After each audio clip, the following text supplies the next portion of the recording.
لە قەزای سۆران وەزارەتی کارەبا بەردی بناغەی بۆ دوو پرۆژەی بواری گواستنەوە و بەرهەمهێنانی کارەبادانا. پرۆژەی گۆڕینی گواستنەوەی هێڵی شەقلاوە سۆران لە ماوەی 180 ڕۆژ جێبەجێ دەکرێ و بڕی 6 ملیۆن و 750 دۆلاری ئەمریکی بۆ دیاری کراوە. پرۆژەی دووەمیش بەرهەمهێنانی کارەبایە لە ڕێگای ئاوەوە کەوا 100 میگاوات کارەبا دابین دەکات و بڕی 250 ملیۆن دیناری تێدەچێت و پرۆژەکە لە ماوەی 18 مانگدا تەواو دەکرێت.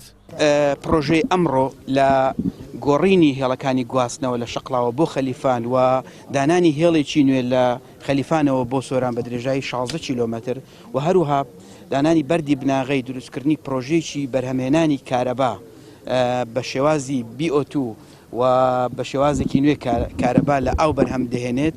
ئەمە یەکێکە لە پرۆژە گرنگ و استراتیژیەکان بۆ دەڤەرەکە بۆ سنووری هەر چوار قەزای ئەم دەڤەرە دەڤەری سۆران، چۆمان، مێرگەسۆر، ڕەواندوس کە جەنابتان دەزانن لە دەڤەرەکە بە کێشەیەکی گەورەی کارەبا هەبووە بە تایبەتی لە وزستانی ڕابردوو. ئێمە درکمان پێکرد ئینشاڵڵا لە ئایندا بە تەواوبوونی ئەم دوو پرۆژە گرنگە تا ڕادەیەکی باش دەتوانین کێشەی کارەبا لە دەڤەرەکە چارەسەر بکات.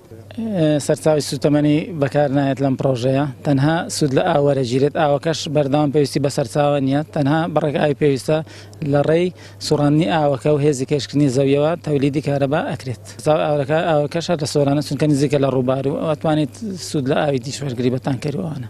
سەبارەت بە قەرزەکانی کارەبا وەزیری کارەبای حکوومەتی هەرێمی کوردستان ڕایگەیاند هاوڵاتیان ساڵی ڕابردوو بە ڕێژەیەکی باش پارەی کارەبایەنداوە و داهات 2 بەرامبەر زیادی کردووە و ڕاشی دەگەێنێت لە ئێستادا تریلیۆنێک و 115 ملیار دینار حکوومەت و هاوڵاتی قەرزداری وەزارەتی کارەبان.